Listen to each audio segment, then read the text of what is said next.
the scalpel specific ones, so you can actually like put your scalpel blade in and then pull it out and pulls it off. Yeah, they're kind of cool, but we don't have those. So we have to remove our scalpels and stuff, which the vets usually do anyway, so we don't really have to do that. But some of the sharps containers have these cool little nodules on top, and you can use these. So instead of, if you've got your needle, so quite often what we do, you know, we'll decap our needle, we'll run around, stab our patients, and then you've got to take the needle off and put it in the sharps container. So you pose a risk there by accidentally needle sticking yourself as you're taking the needle off to put it in there. So what you can do, instead of trying to touch it again, you can just pop the needle in here and see how there's that little lip. Oh yeah. So you can push that in there and then pull it off, and then that way you don't risk touching it yourself. Can you expose the syringe as well? You can do, yeah, but they tend to fill up, the containers tend to fill up pretty quickly, so depending on what type of medication's in your syringe. If you've had an S8 drug, so like a controlled substance, so your ketamine and stuff like that, you can put those in there, which ideally you should. But if it's just something like, you know, like a non-steroidal or something like that, then you can put them in the ones in the cupboard. If it had blood in it, still safe for taking blood, you'd put it in there. Not if it had leftover blood, you can put that in the little bins that we've got in the cupboards as well. Yes. But if everyone wants to have a go at doing that.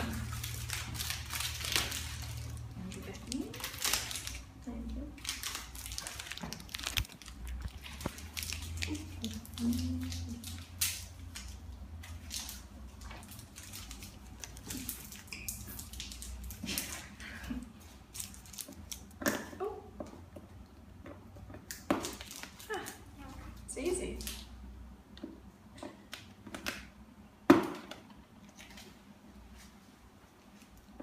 So depending how clumsy you are, it can be a lot less risky doing that to take it off stabbing yourself. Yeah. Ooh, cool. Learn something new every day. I told you this wouldn't be a waste. I never thought it was a cave. I know. Alright, so I just thought it was some black in the design of the lid. Yeah. Things open. So some of your other medical sharps, obviously you've got your microscope slides, so anything that's in the lab, pretty much every day the vets will leave hordes of slides all over the lab, so I just go around and pick them all up and chuck it in the sharps containers. And also your insulin syringes, so because your insulin syringes come with a needle attached, you usually chuck those in there, because you can't remove the sharps off them unless you cut it off, and then you're just posing more of a risk by stuffing around on your dogs, you may as well just put it in there. And also because they contain insulin, and so you don't want to accidentally get stabbed with insulin at some point. Yeah, it's just not good. So the correct procedure for disposal of substances which are similar to medical sharps but aren't.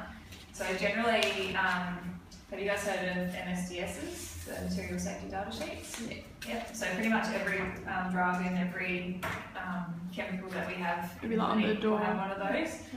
So I've got an example here. So this is just the one that comes with Loren tablets.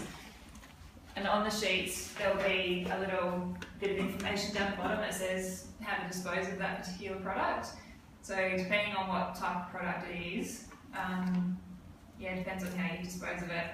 And also depending on some of the guidelines. So some of the environmental protection stuff, for stuff like the diff quick stains, it says in one of the legislative policies that if you've got less than 100 mils, you can dilute that in water and put down the sink of those substances. So for our diff quick stains, when we empty them, there's usually only a small amount left in the pot, and so if we dilute that with enough water, then that's perfectly safe to go down the sink because it's in such a low dilution, or high dilution. With your bigger amounts, generally for for your higher volumes of chemicals, you usually have to soak them in kitty litter. So it's like if you had paint at your house that you're trying to get rid of, instead of chucking the whole paint tin out with all that liquid in it, you can pour it into kitty litter, let it all soak up, and then bag it up as medical waste and dispose of it as medical waste. Also depending on what the particular chemical MSDS sheet says, you might have to get a particular type